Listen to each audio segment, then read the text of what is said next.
सभी कार्यकर्ता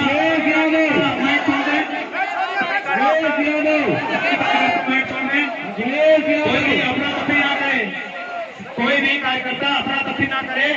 भारतीय जनता पार्टी ने 4 सीटें जीती है। योगी जी ने कहा है कि डबल इंजन की सरकार और नरेंद्र मोदी जी को धन्यवाद। इस पर क्या प्रतिक्रिया है आपकी? 5 सीटों के नतीजे में समाजवादी पार्टी को एक विशेष। भारतीय जनता पार्टी बेईमानी कर ले और बेईमानी के लिए बधाई एक दूसरे को दें। ये कोई पहला चुनाव उत्तर प्रदेश नहीं देख रहा है। इससे पहले भी चुनाव आपने देखे होंगे, जिसमें जिला पंचायत का आपने देखा कैसे भागते रहे, जिला पंचायत सदस्यों की कीमत लगती रही।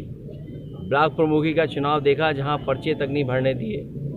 बगल का जिला लखीमपुर जहां महिलाओं के साथ क्या व्यवहार हुआ था।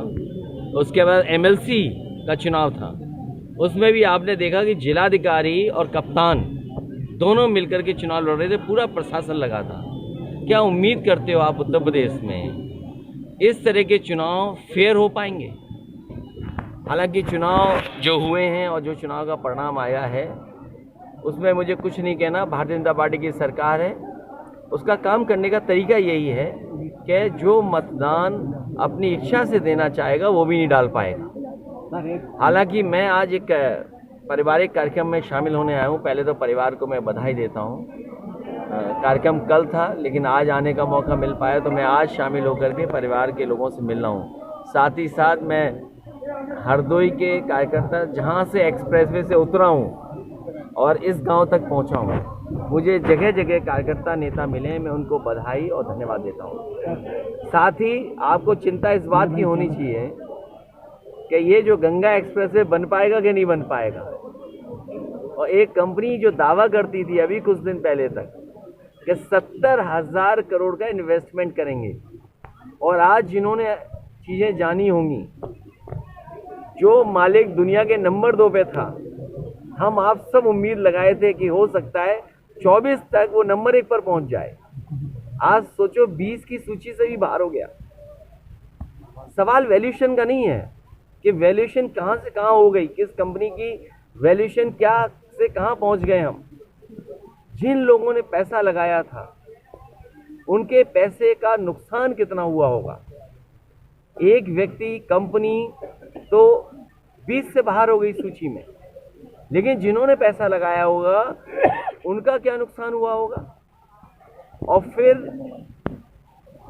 जो लोग ये दावा करते थे कि हम दुनिया में अर्थव्यवस्था को जाने कहाँ ले जा रहे हैं, हमारा किसान अगर मेहनत ना करे तो हमारी ये अर्थव्यवस्था खोखली है, और इतने बड़े व्यक्ति का नीचे आ जाना ये दर्शाता है कि भारतीय जनता पार्टी कितना जनता को धोखे में रखती है।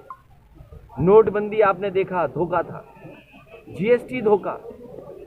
आज ही कीमत दूध की बढ़ी है, और यहाँ तो ग्रामीण क्षेत्र जहाँ उम्मीद शायद दूध की कीमत वो नहीं है जो बाजार में आज है। अगर अमूल रुपया बढ़ा दे, अमूल अगर कीमत बढ़ा रहा है और 70 तक रुपए ले जा रहा है, तो सोचिए महंगाई कहाँ है। यही लोग रिफाइंड बेच रहे थे जानबूझ करके, सरसों का तेल महंगा करके। जब सरसों का तेल महंगा हो जाएगा और रिफाइंड सस्ता बिकने लगेगा, आपको याद होगा रिफाइंड कौन मालिक है? गेहूं में हालांकि वो जो मुनाफा किसान को मिलना चाहिए वो नहीं मिला। 2022 तक आय दोगुनी होनी थी, लेकिन आटा किस कीमत पहुंच गया, गैस सिलेंडर किस कीमत है, महंगाई चरम सीमा पर है। तो ये बड़े सवाल हैं, इन सवालों पे चिंता करना चाहिए। अर्थव्यवस्था खोखली है, बीजेपी ने अर्थव्यवस्था को खोखला कर दिया है। सर, एक सवाल ले लीजिए, आज मायावती जी का ट्वीट आया है।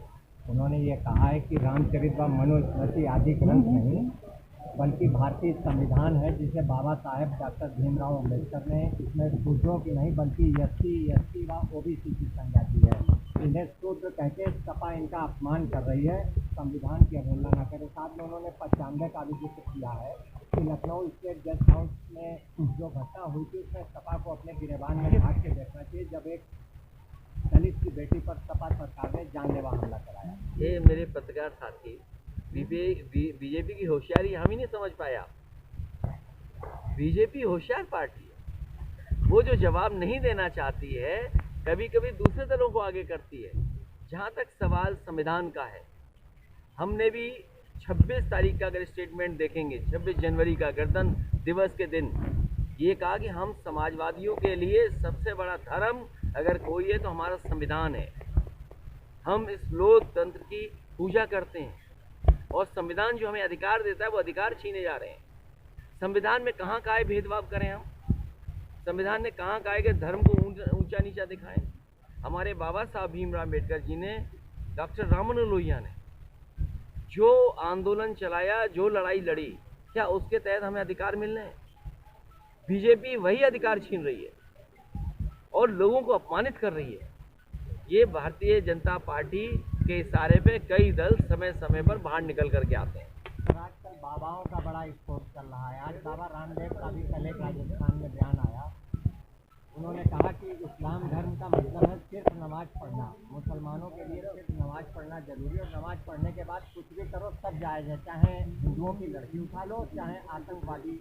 ये बीजेपी के कई रूप में कई तरह के लोग हैं जो सहयोग और साथ देते हैं। जब बजट देश का पास हुआ है, आप बताओ किसके चेहरे पे खुशी है? क्या बजट को समझ पाए लोग? ये हर चीज जो हमें सहूलियत दे सकती थी, उस पे सब पे किस तरीके से कब्जा हो रहा है। चरम सीमा पर महंगाई, चरम सीमा पर बेरोजगारी। क्या महंगाई कम करने के लिए, बेरोजगारी कम करने के लिए कुछ फैसला लिया गया है? ये जो सड़कें बन रही हैं, आपको हमको चिंता करनी चाहिए। ये गंगा एक्सप्रेस बन भी पाएगा, नहीं बन पाएगा?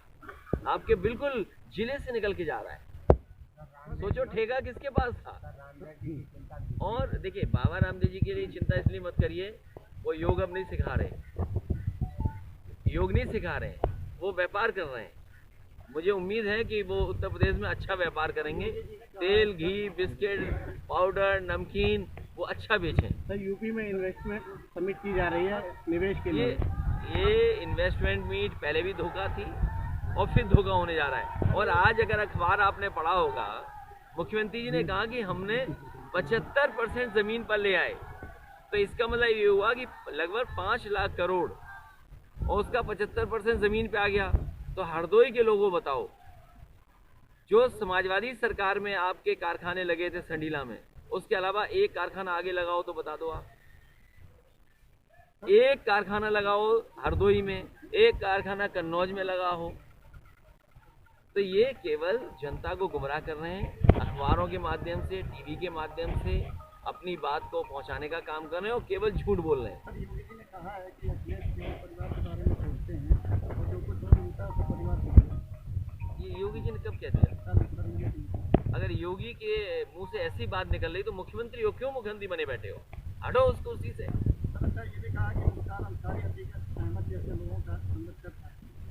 और उनके सरकार में शरीफ हैं, वो खुद शरीफ हैं क्या?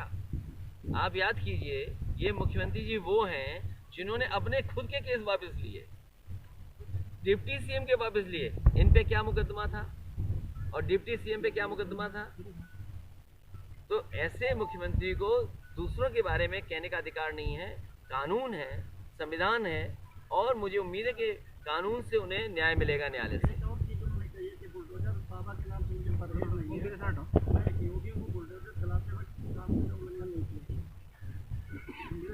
मैं तो बधाई देता हूं उन्हें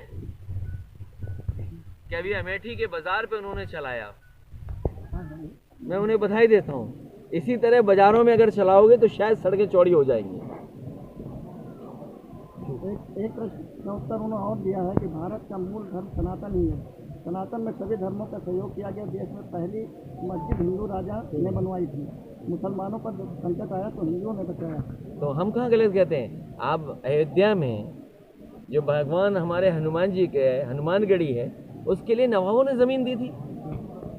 तो ये जो हमारी मिली जुली संस्कृति है, हमारी जो एक दूसरे का सहयोग करने की जो संस्कृति है, हमारा भारत तभी अच्छा लगता है ये गुलदस्ता की तरह हो जिसमें हर रंग शामिल हो।